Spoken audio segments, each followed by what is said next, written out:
Gue dalam berita tambahan berikut jenis hantu Israel.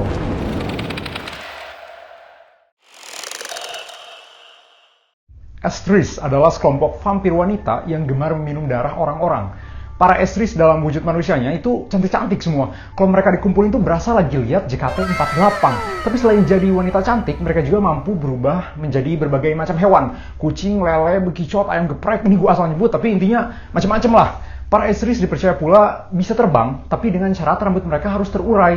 Unik sekali nih, kelemahannya adalah ikat rambut. Satu hal lagi yang nggak kalah unik, biasanya kan semacam setan itu nggak bisa masuk ke tempat-tempat suci, itu rumah peribadatan. Estris ini bisa. Terus kalau makhluk halus lain itu kan panas kalau misalkan dibacain ayat-ayat suci gitu. Estris ini nggak berpengaruh.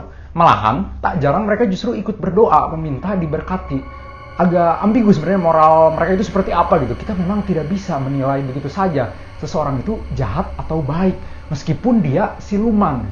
Adakah cara mengalahkan Estris?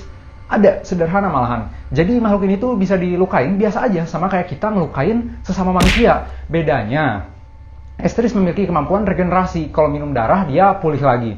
Estris juga bisa menyembuhkan lukanya dengan seketika kalau dikasih roti dan garam sama orang yang melukainya. Kalau menerima serangan fatal, makhluk ini juga bisa mati, tapi bisa hidup lagi. Hal ini bisa dicegah dengan beberapa cara. Satu, memasukkan tanah ke mulut Estris ketika dikuburkan. Yang kedua, memenggal kepalanya. Atau tiga, membakar mayat Estris hingga menjadi abu. Dalam bahasa Ibrani, dibuk artinya menempel. Dibuk adalah hantu bertipe parasit yang harus selalu mencari manusia untuk ditempeli. Makhluk ini kerap mengincar dan merasuki jiwa orang-orang yang jujur dan baik hati.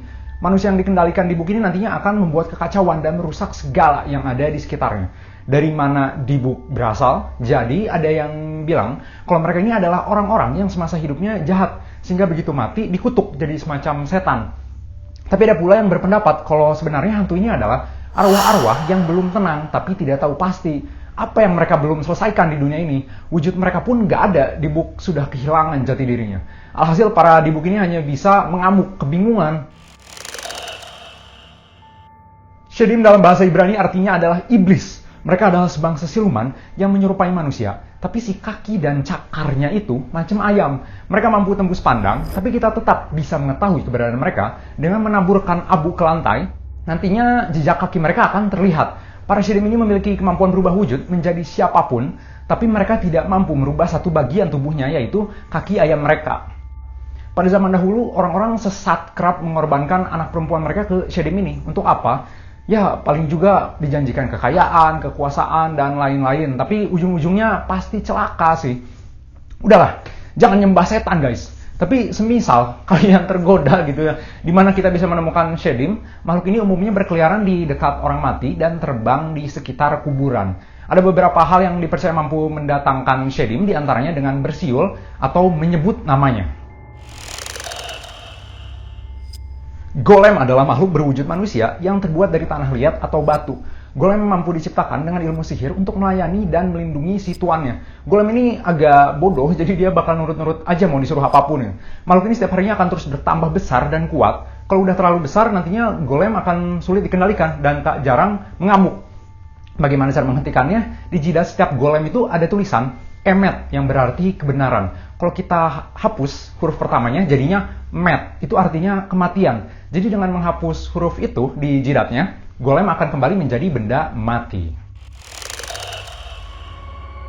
Aluka secara harfiah artinya adalah lintah kuda. Penggambaran wujud aluka ini bermacam-macam. Ada yang bilang lintah raksasa, lintah berbentuk kuda, atau bahkan sama sekali bukan lintah, melainkan vampir berwujud manusia. Lintah itu cuma kiasan aja, soalnya vampir sama lintah kan sama-sama suka nyedot darah. Versi mana yang benar? Entahlah, tapi yang manapun itu, serem. Seirim adalah sebangsa siluman berwujud manusia kambing, serupa dengan satir itu di budaya Yunani.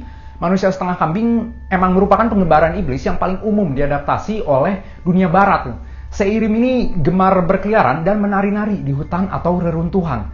Serupa dengan yang sebelumnya itu Shedim, yang siluman burung, Seirim pun punya pengikut manusia sesat yang rutin memberikan sesembahan. Sekali lagi gue ingetin, jangan nyembah setan guys.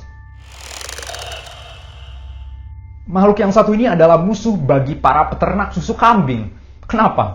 Broxa adalah siluman burung yang kalau malam-malam kerjaannya tuh suka minum susu, terutama kambing. Entah itu yang sudah dikemas atau langsung dikenyot itu dari binatangnya ya. Tapi kalau nggak nemu susu, ya mereka bisa juga mengonsumsi darah manusia.